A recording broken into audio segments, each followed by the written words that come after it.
Greetings, lovely people, and welcome to Fast Track 4. Today we're going to be talking about Obi-Wan Kenobi, Episode 2, Part 2, I guess technically. The first episode was called Part 1. I don't really know if that's going to be the theme of this entire naming convention, but yeah. Spoilers ahead for that episode, and I'm still a little bit ill, just like I was in the last episode that we covered, so sorry about that. Anyway, roll that intro and we'll get straight into it.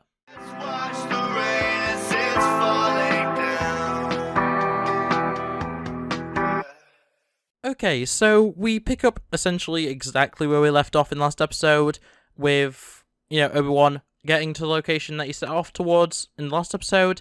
He's on this neon planet. It's like a crime planet. They do give it a name. I didn't write it down and I don't remember it, but yeah, it's like this neon cityscape. It's pretty cool. It's pretty neat.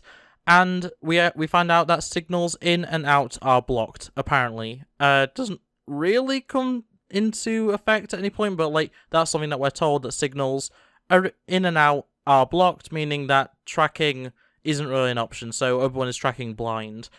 He runs into a homeless clone trooper, still wearing his apparently 501st armor. He doesn't get named and he doesn't recognize Obi-Wan, so it's presumably not Rex. Also we kind of know that it's not Rex because Rex has modified armor and stuff, but it's interesting. I don't know how to feel about the fact that we are seeing clones only 10 years later, like, that have been kicked out, because they're not like... it's not someone that's run away from the Empire, because there are stormtroopers there, and obviously the Inquisitors later. He's obviously not being bothered. So it's interesting that there's just a homeless clone trooper, begging on the street, help a veteran sort of thing. It's interesting. It's very interesting. But yeah, there's stormtroopers pushing along, pushing people out of the way of the paths, just trying to clear the paths, I suppose. I don't know why, it's never brought up again, but that's something that stormtroopers are doing. And we find out that there's a Jedi that's looking after people, apparently. So everyone goes to meet him, and it's Taika Waititi. Yeah, that Taika Waititi. He does have a name in the universe. It's said multiple times. I didn't write it down, once again. I'm not good with names unless I write them down. So, yeah, it's Taika Waititi playing a Jedi who isn't actually a Jedi, is faking being a Jedi to basically make money. And Obi-Wan pulls a blaster on him. Just straight up, just threatens his life with a blaster. The fake Jedi, though, does end up helping Obi-Wan with information on where to go to find Leia, which is... pretty good, though it was, I say, with the threat of being shot with a blaster at point-blank range, so understandable. Obi-Wan ends up disguising himself as a spice worker and blows up some spice to be able to actually get into the spice factory and find where Leia is. He's stopped by a Zabrak and a human, and he manages to overpower a Zabrak, which, if you don't know what a Zabrak is, that's Maul's species, Night Brothers, and...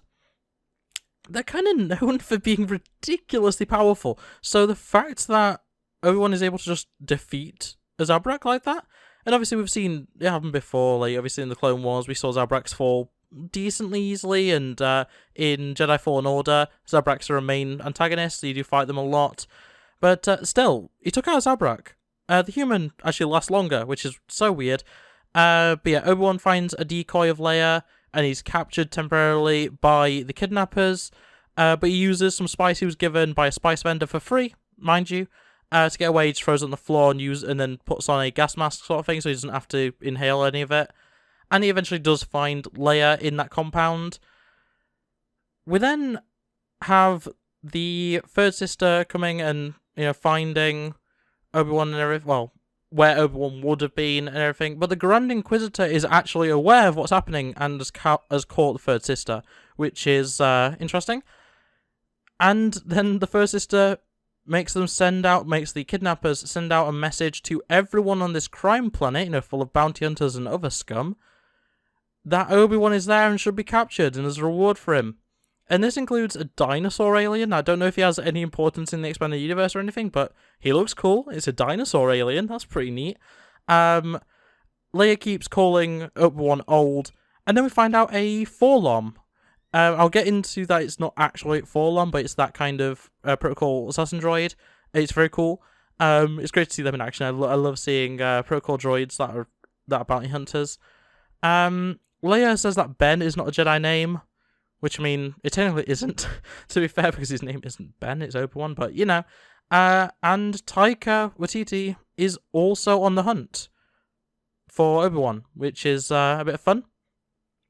The Grand Inquisitor knows everyone is hunting for Obi-Wan. He finds out by one of the other Inquisitors that we don't get a name for. It probably said in the credits, and I'll probably mention it if she appears again. But she's just a different Inquisitor, female Inquisitor, different sister. I think she's fourth sister, because I'm trying to, from the sisters that I know, I think fourth is an empty slot, so she's probably fourth or she's 11th. Because it goes up to 17, I think, for the sisters, and it's 12 for the brothers. That's a side point anyway. Leia then believes that Obi-Wan is the real kidnapper and runs away. We see that there's a lot of stormtroopers have been brought in. And as Leia is running away and Obi-Wan is chasing after her, the dinosaur and Forlom catch up, and the third sister sees the dinosaur and Obi-Wan fighting on the rooftop. Obi-Wan is a terrible shot at range, which is weird, because he was able to pinpoint accurately hit General Grievous's heart, but I mean, I digress.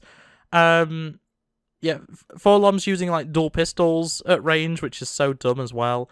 Taika is coming up after them, so is the third sister. The dinosaur is eventually shot by Obi-Wan. It takes a while though, it takes a lot of missed shots. And then Leia nearly falls off the rooftop, and Obi-Wan uses the Force to catch her, which makes her believe that he is actually a Jedi and not a kidnapper. And that plot point was resolved very quickly. But anyway, we're told that outgoing travel has been stopped by the Grand Inquisitor, so they can't actually get off-world with public transport of any kind, or any sort of regular starships that would be having people. And then fake Forlom is shot in the back by Taika Waititi. Fair enough. Taika basically gives Obi-Wan some directions, some coordinates, and a little microchip thing to be able to get onto a automated ship that's for cargo, and they go and do that. I guess they go to that. Sorry, I'm trying to read from my notes here. The third sister looks in Taika's mind for the locale of Obi-Wan. Just straight up, just doesn't take any of Taika's bullshit of being a Jedi, and just mind forces him. I don't know what that power is actually called, but I'm just gonna call it mind forcing. Leia reminds Obi-Wan and Padme of how she is, strong-headed and everything, which is kind of nice. The first sister catches up with Obi-Wan. She wants to take Obi-Wan to Vader, which obviously reveals to Obi-Wan that Vader is in fact alive. And then the Grand Inquisitor comes, berates third sister for, being unsubordinate. And then the first sister just straight up stabs the Grand Inquisitor. And he falls to the ground, apparently dead. And I'll get into that in a minute, but yeah, the first sister stabs Grand Inquisitor. Obi-Wan and Leia are able to escape because of this. And the first sister's just yelling at the ship as it takes off with Obi-Wan and Leia in it. And then the episode kind of ends with us seeing Vader in his Bacta tank. Something that we haven't seen outside of Rogue One. It's an image that we just do not see, really. And it's setting up Vader to be in potentially the next episode, which is really cool. I was thinking it was going to be later on in the series, but the fact that, everyone now knows that Anakin survived, that Vader's alive, it's kind of crazy. But yeah, the major point that I just want to quickly rant about for a little bit is the fact that, canonically, the Grand Inquisitor still has 20 odd more appearances in Star Wars. He still needs to appear in Rebels, because Rebels is set a good while after the events of Obi-Wan Kenobi. So he can't die from being stabbed with a lightsaber. He's just been stabbed in the, upper, abdomen with a lightsaber and fell to the ground. And you're telling me he's going to survive this? Bacta can do a lot of things, but can it do that? I guess we don't really know the biology of the Grand Inquisitor species, I suppose. Maybe it doesn't actually... Maybe it's a critical hit, as in, it takes them out of the fight, but it's not you are dead because you've had your organs punctured. We don't really know the biology, so maybe that's the case. Maybe the Force healing will be used or something, you know. It's completely possible, I don't know. But yeah, killing the Grand Inquisitor in episode 2, when he can't die, like, I didn't say it in the last episode, but I was very much in the mind of, like, I'm glad that they're not overusing the Grand Inquisitor, because we know he can't die. But no, apparently he can. Apparently it's probably fine for him to be killed off, because we know when he actually dies. Because he dies in a fight with Kanan in Rebels, and then in one of the comics or one of the books or whatever, Vader traps his soul in a temple. Like, we know what happens to the Grand Inquisitor. So the fact that he's just been stabbed in this episode is just... but yeah, rant over. I honestly really like this episode. This is basically exactly what I wanted last episode when I was saying about how I want a bit more action. This had it. This had blaster shootouts, this had... it didn't really have any lightsaber duels, I guess.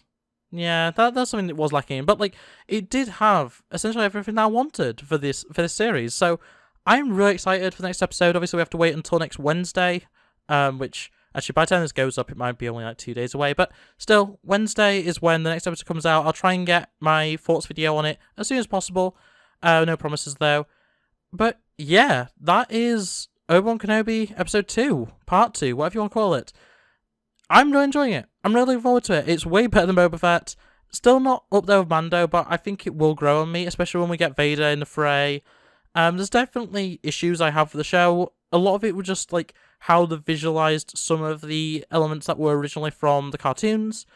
But still, it's all good. I'm really enjoying it. And, yeah, without further ado, that's it from me. So, I hope you liked it. If you did, make sure to like it, subscribe if you're new around here, and ring that bell so you never miss an upload. Tell me what you think in the comments below of episode 2. Did you enjoy it? Do you agree with me that killing the Grand Inquisitor is a questionable move, especially this early, and when we know that he shouldn't be able to die at this point in the canon, should I say? But yeah, thanks for watching. I hope to see you next time, and yeah, bye. It's been a long week. I feel like I could use a vacation. I can hardly think. It's like the worst song